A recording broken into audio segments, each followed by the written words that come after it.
Assalamualaikum warahmatullahi wabarakatuh. Apa kabar kalian semua? Semoga kalian baik-baik saja dan tetap diberikan kesehatan oleh Allah Subhanahu wa Ta'ala. Bantu channel kami yuk dengan cara subscribe dan tekan tombol lonceng kalian. Terima kasih, semoga kisah ini bermanfaat. Nauzubillah, sudah rajin ibadah sholat tetapi tetap tidak dicatat oleh malaikat. Ternyata penyebabnya diwajibkan ibadah sholat kepada kaum muslimin mengandung akibat bahwa ketika tidak melaksanakannya, maka berakibat dosa. Maka dari itu bagaimanapun kondisinya, kewajiban sholat tidaklah dapat ditunda. Jika dalam perjalanan, maka Anda pun diberi kemudahan dengan melakukan sholat jamak qashar. Melihat hal tersebut, maka sudah dapat dipastikan bahwa dengan melakukan sholat, maka akan banyak pahala yang didapat, selain menggugurkan kewajiban. Namun begitu ada sebuah ibadah sholat yang rajin dikerjakan, tapi justru beribadah dengan rutin tentu dengan harapan akan mendapat berkah pahala dari amalan yang baik, malah sebaliknya yang didapat. Ternyata ada ibadah yang sering dilakukan tapi justru tidak memperoleh apa-apa. Dari niat saja, jika niat yang baik langsung dicatat amalnya. Namun bisa juga sebaliknya, seperti rajin sholat tapi malah tidak dicatat malaikat. Lantas apa penyebabnya? Rasulullah Shallallahu Alaihi Wasallam menyampaikan kekhawatiran tentang sesuatu yang di kemudian hari bisa menjangkiti umatnya. Rasulullah bersabda, "Sesungguhnya ada sesuatu yang aku takutkan, di antara sesuatu yang paling aku takutkan menimpa umatku kelak, yaitu syirik kecil." Para sahabat bertanya, "Apakah syirik kecil itu, wahai Rasulullah?" Beliau menjawab, yaitu riya. Dalam sebuah hadis diceritakan pula bahwa di akhirat kelak akan ada sekelompok orang yang mengeluh, merangkak dan menangis. Mereka berkata, "Ya Allah, di dunia kami rajin melakukan sholat, tapi kami dicatat sebagai orang yang tidak mau melakukan sholat." Para malaikat menjawab, "Tidakkah kalian ingat pada waktu kalian melakukan sholat, kalian bukan mengharap ridha Allah Subhanahu wa Ta'ala, tapi kalian mengharap pujian dari manusia? Kalau itu yang kalian cari, maka carilah manusia yang kau harapkan pujiannya itu." Jelas sudah bahwa kualitas setiap amal ibadah berbanding lurus dengan kualitas niat yang melatar belakanginya. Jika niat kita tulus, maka tulus pula amal kita. Tetapi sebaliknya, bila niat kita bengkok, maka amal kita pun akan melenceng. Agar niat kita senantiasa lurus dan ikhlas, alangkah baiknya apabila kita menghayati kembali janji-janji yang selalu kita ucapkan saat sholat. "Sesungguhnya sholatku, ibadahku, hidup dan matiku hanyalah untuk Allah Subhanahu wa Ta'ala." Seru sekalian alam. Adapun 5 golongan orang rajin sholat namun jauh dari Allah. Siapa sajakah mereka? Ibadah sholat adalah tiang agama. Bagi mereka yang beriman, sholat adalah hal wajib yang tidak boleh ditinggalkan dalam keadaan sakit sekalipun.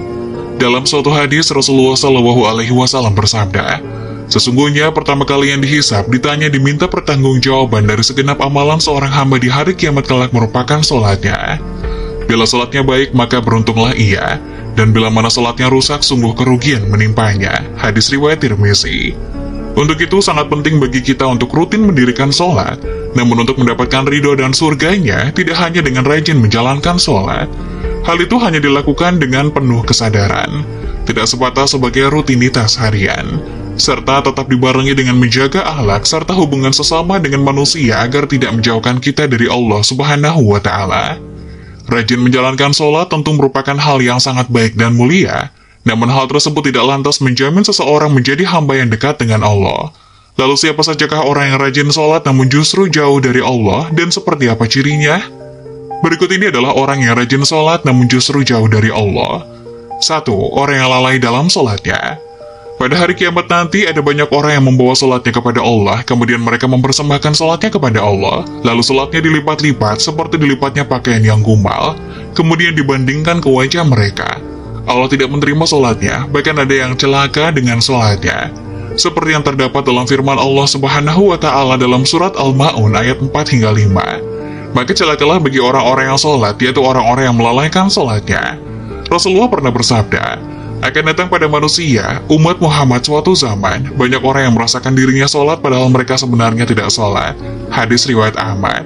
Perintah sholat adalah untuk mengingat Allah, dikatakan dalam surat An-Nisa ayat 43, sehingga kamu mengetahui akan apa yang kamu ucapkan. Oleh karena itu dalam mengerjakan sholat tidak boleh lalai, adapun yang dimaksud lalai adalah tidak mengetahui maksud apa yang dibaca dan apa yang dikerjakan. Apalagi jika kurang memperhatikan syarat rukun dan ketentuan-ketentuan sholat lainnya, maka yang diperoleh hanyalah payah dan letih. Rasulullah bersabda, berapa banyak orang yang sholat, keuntungan yang diperolehnya hanyalah payah dan letih. Hadis riwayat Ibnu Majah. Jadi meskipun merasa dirinya sholat tapi hakikatnya tidak sholat, dan ia tidak akan mendapatkan hikmah Allah Subhanahu wa Ta'ala, sholatnya pun tidak menambah dekat kepada Allah tapi justru sebaliknya. Rasulullah menegaskan, barang siapa yang sholatnya tidak dapat mencegah perbuatan keji dan mungkar, maka tiada bertambah baginya kecuali semakin jauh dari Allah. Hadis riwayat Ali Ibnu Ma'bad. 2. Orang yang suka menggunjing orang lain. Sahabat beriman yang dirahmati Allah, Allah Subhanahu wa Ta'ala berfirman, apakah yang memasukkan Anda ke dalam sakor? Mereka menjawab, kami dahulu tidak termasuk orang-orang yang mengerjakan sholat dan kita tidak pula memberi makan orang miskin, dan merupakan kita membicarakan yang batil bersama dengan orang-orang yang membicarakannya, dan merupakan kita mendustakan hari pembalasan hingga datang kepada kita kematian. Maka tidak bertujuan lagi bagi mereka syafaat dari orang-orang yang membersihkan syafaat. Quran Surat Al-Mudatsir ayat 42 hingga 48. Dalam ayat tersebut, salah satu penyebab orang masuk neraka merupakan karena suka membicarakan ketidaklebihbaikan orang lain. Orang yang mendirikan sholat namun suka membicarakan kejelekan orang lain, maka ia akan ditempatkan di dalam neraka sakor. Ketiga, orang yang acuh pada sesama. Dalam sebuah hadis, Rasulullah menyebutkan bahwa salah satu cara mendekatkan diri kepada Allah Subhanahu wa Ta'ala ialah bersifat dermawan dan senang membantu orang lain, terutama kepada orang yang sedang kesulitan. Rasulullah Shallallahu Alaihi Wasallam bersabda, orang yang dermawan dekat dengan Allah, dekat dengan manusia, dan dekat dengan surga. Sedangkan orang yang bakhil atau pelit jauh dari Allah, jauh dari manusia, dan dekat dengan neraka. Orang dermawan insya Allah akan menemukan kenikmatan di dalam sholatnya. Ia akan memperoleh kenikmatan di dalam sholatnya karena dia dijaga oleh para malaikat, diberi cahaya dalam kegelapan, dan diberi ilmu secara langsung oleh Allah Subhanahu wa Ta'ala masuk ke dalam hati sanubarinya. 4. Orang yang ria. Sebab pertama yang ternyata mampu menjerumuskan seorang ahli ibadah tetap mendapatkan azab, bahkan menjadi penghuni neraka adalah karena mereka ria.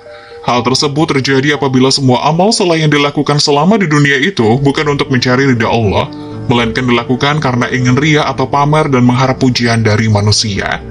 Allah Subhanahu wa Ta'ala berfirman, sesungguhnya orang-orang munafik itu menipu Allah, dan Allah akan membalas tipuan mereka. Dan apabila mereka berdiri untuk sholat, mereka berdiri dengan malas. Ia bermaksud riak dengan sholat di depan manusia, dan tidaklah mereka menyebut Allah kecuali sedikit sekali. Quran Surat An-Nisa ayat 142. Oleh karena itu, sebaik-baiknya amalan adalah amalan yang dilakukan dengan ikhlas dan murni lillahi ta'ala, hanya demi Allah, dan cukuplah kita berharap pada ridho dan balasannya atas apa yang telah kita lakukan.